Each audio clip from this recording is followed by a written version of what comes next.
तो का हाल बा भाई लोग, आशा करतनी कि मस्त होकर बजा और स्वस्थ होकर बजा। हमनी के नाचे और गावे वाला लोग के बड़ी लाइक और कमेंट करने जा, लेकिन गरीब के कबो हेल्प ना करने जा। रोड पर आदमी किनारे बैठा रहता लेकिन कबो आदमी हेल्प नहीं करत। एगो भाई के हम चैनल देखनी है, फेसबुक पर देखनी है, अकाउंट हुए हेल्प बाई गुड के नाम से उनका अकाउंट बटे।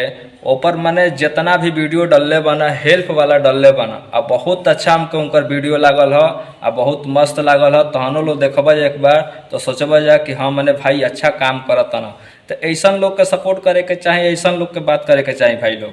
ई ना कि रोड पर हम चलत तनी या गरीब बाटे ओके हेल्प नहीं की जा करत और ओकर मजाक उड़ावत नहीं जा, तो मजाक भी ना उड़ावे के चाहिए, गरीब के हेल्प करे के चाहिए। या भाई बहुत अच्छा काम करत न, पहले तो हम लोग वीडियो देखा जाए इनकर इतना मस्त मैंने काम करत न कि तहनो लोग सैल्यूट करवा जाए। एक बार पहले वीडियो देखा जाए इनकर भाई। क्यों देखते ही तुझे मेरा दिल धड़कने लगा,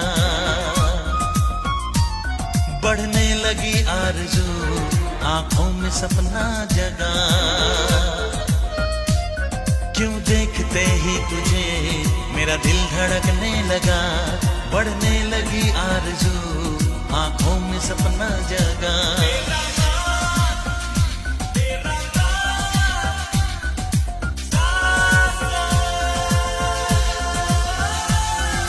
दिल से जुड़ा एहसास है तू,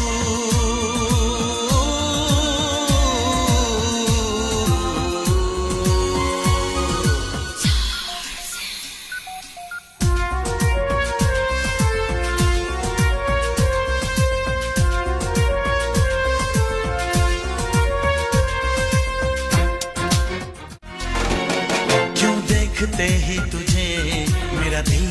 तो भाई लोग देखला जना वीडियो कैसन लागल है। कभी भी गरीब के खिला के अगर खाना तो इतना दिल का सुकून मिलेला कि उससे बड़ा खुशी कुछ ना मिलेला। तो भाई लोग कभी भी हेल्प करा जा या लाइक करा जा, कमेंट करा जा।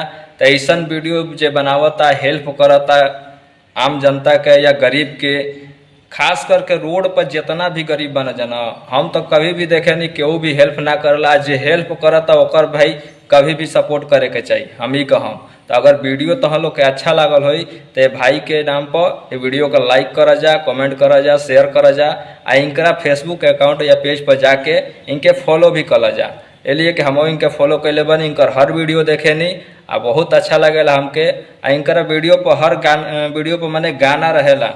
तो भाई हम जाना तनी कि इनकर वीडियो पर गाना बाटे तो हम डालम तो कॉपीराइट गाना के आई, लेकिन उससे मतलब नहीं खे। हमके अच्छा लागल भाई के वीडियो तो बनैनी है। तो हम लोग के कैसन लागल कमेंट करके बतावा जा, हमरा भी चैनल के सब्सक्राइब करा जा।